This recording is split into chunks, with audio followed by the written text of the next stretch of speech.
Hello, my name is Alex Meixner. I'm an accordionist and multi-instrumentalist from South Florida. I have been an artist in residence at Liberty Bellows Accordion Shop in Philadelphia, Pennsylvania, where I have been doing all kinds of demonstrations and educational work on a variety of different types of accordions. Most people are familiar with a piano accordion, with a piano keyboard on one side and a series of bass buttons on the other side. This instrument has been commonly found in all sorts of popular music, classical music, polkas, jazz, country, rock, and folk music around the world. But then there are those button accordions. These are instruments that are found in many countries and are used in all different kinds of folk music and have also found their way into popular music as well. But the concept behind these is not as rigid as the ideas of a piano accordion. So right now, I'd like to discuss the basic ideas of a diatonic accordion. I'm starting here with the most basic diatonic accordion. This here is basically a toy. It is a Hohner Kids model. But what makes this diatonic is it is not a completely chromatic instrument.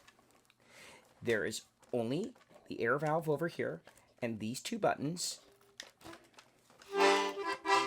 Each one of the buttons is different going in and out, and they even label it right here on the accordion where it goes C, D.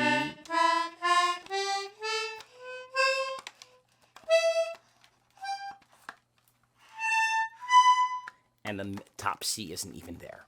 But you get the basic idea in that when you go out, you get one set of notes. And when you go in, you get another set of notes.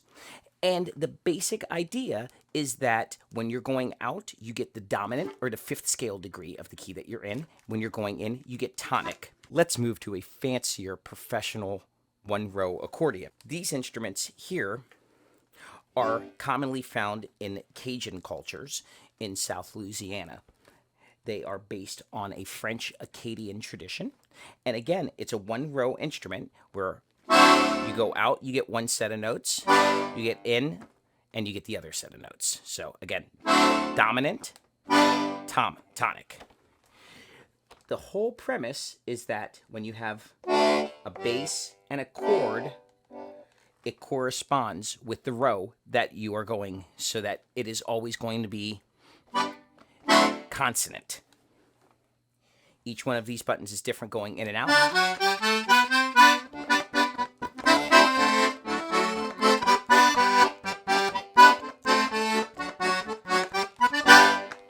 And on this instrument, there are 4 sets of reeds. So the sound is made when you have one of these up.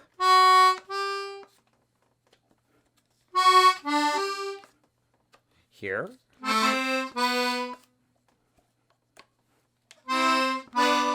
Adding to the fun of our diatonic accordions here, we have a 2-row instrument.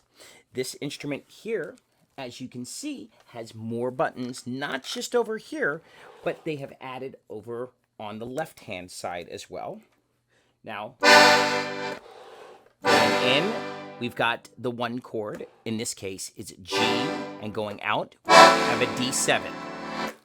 Then it moves up in fourths over in our treble rows. We're in the key of C going in, and then the dominant chord is a G7.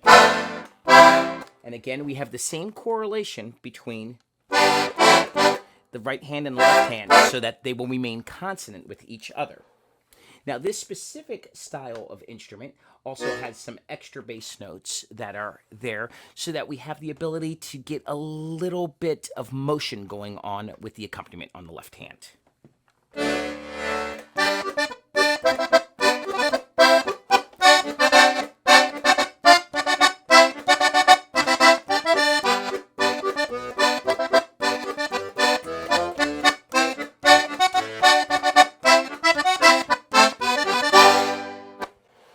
Now, you'll find the in and out motions have to be more pronounced as we're in limited rows.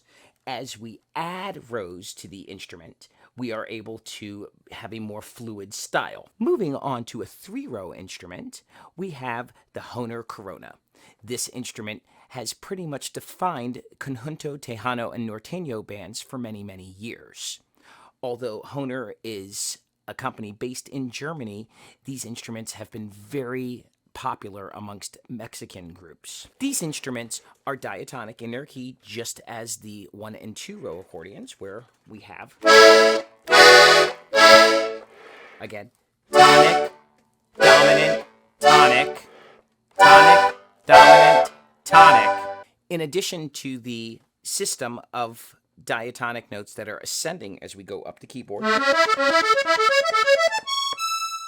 there's also some chromatic cheater keys. So we have a higher note, and that allows the ability to get extra notes.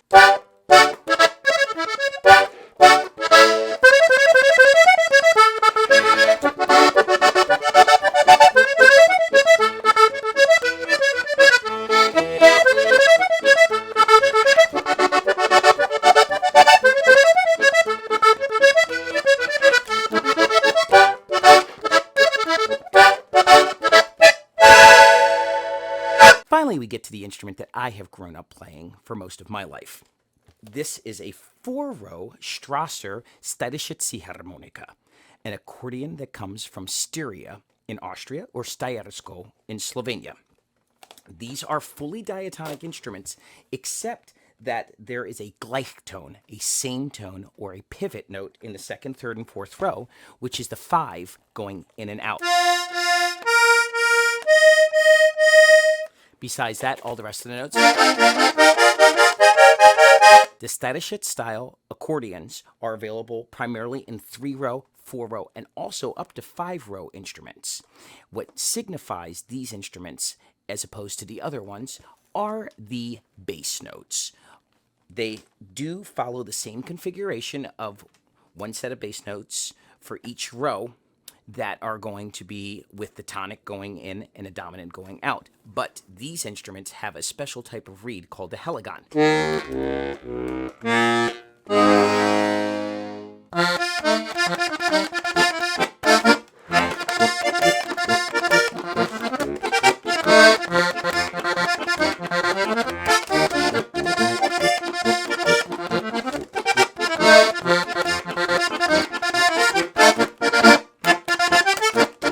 I look forward to putting more videos together to help explain the specific style points of each one of these accordions. Hope you'll enjoy them.